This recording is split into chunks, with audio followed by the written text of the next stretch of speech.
Южна Америка живеят около 440 милиона души, разпределени в много градове.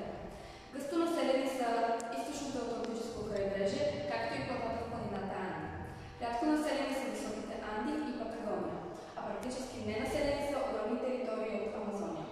Местото население са индианците, които принадлежат към маумуитата раса.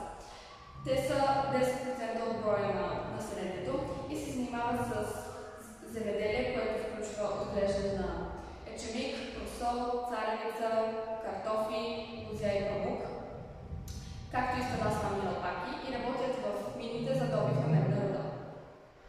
От европейната раса са населениците на испанците и португалците, които те са причината за това испанският език да бъде официален език на повечето страни в Южна Америка, а в Бразилия да бъде португалската. Днес християнството като католицизъм се изповядва във всички южноамерикански държави. Не случайно най-високата статуя на Христос с височина 38 метра се намира в бразилския град Рио де Жанейро. В периода 17 до 19 век от Африка за работна ръка в земеделските стопанства плантациите са докарани голям брой представители на неговидната раса.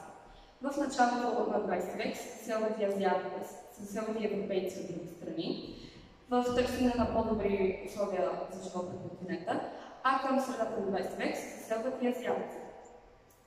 Голям е броят на хората от смесени раси, които са именно метиси, мулати и сами. Безспорно, Бразилия притежава най-голямо расово разнообразие, която е именно най-голямото население на държава в континента – 218 милиона души. Откриването на Южна Америка от европейците през 19 век по земите на днешния период разцветява Великата империя на инките със столица Куско.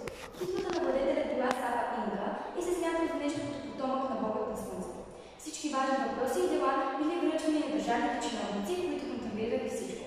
Държавата била изградена огромна мрежа от пътища над 27 000 км, по която всеки ден минавали вестоносци бегачи и доставяли съобщения. Инките не познавали колелото и конят, но постигнали ефективно земеделие, като терасирали страните склонове и изградили напоителни съоръжения. Те се доказали като видни инженери, че с изграждането на множество села, градове и пътища високо в планините.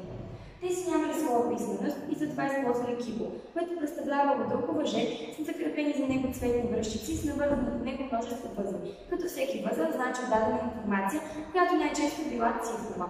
Те отглеждали множество зеленчуци, някои от тях били царевица, тиква, картофи и други, които постигнали като терасирали страните склонове на Андите с дървени съчива, а високо в планините пасели множество лами и алпаки, които били развъждани за месо и болно.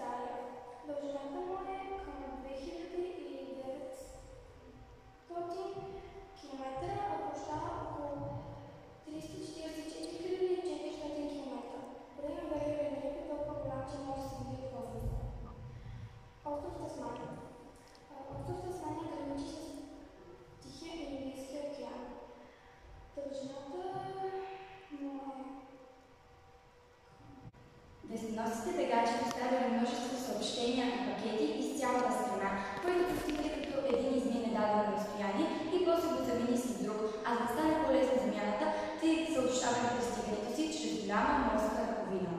Инките чествали празникът на слънцето 2 пъти годишно, като на него благодарили за реколтата и благата през тази година и се молили за бъдещи такива. Образ е подробно представено животно, което живее само единствено в Австралия.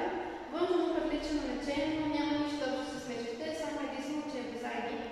Външният вид на коалата. Коалата прилича, има сива козина и лапи, които са приспособени за катерене, завършващи с остри ногти. Хранене.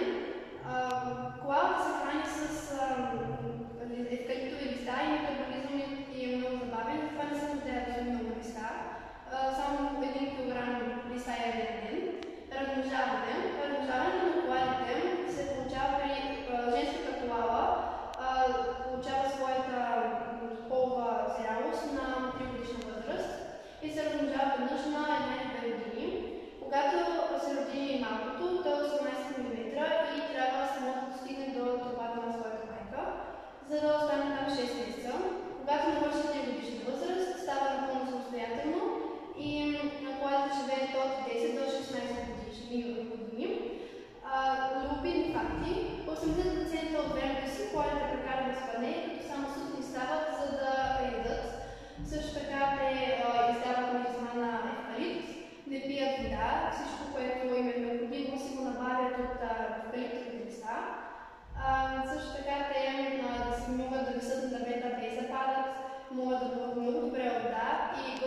пожари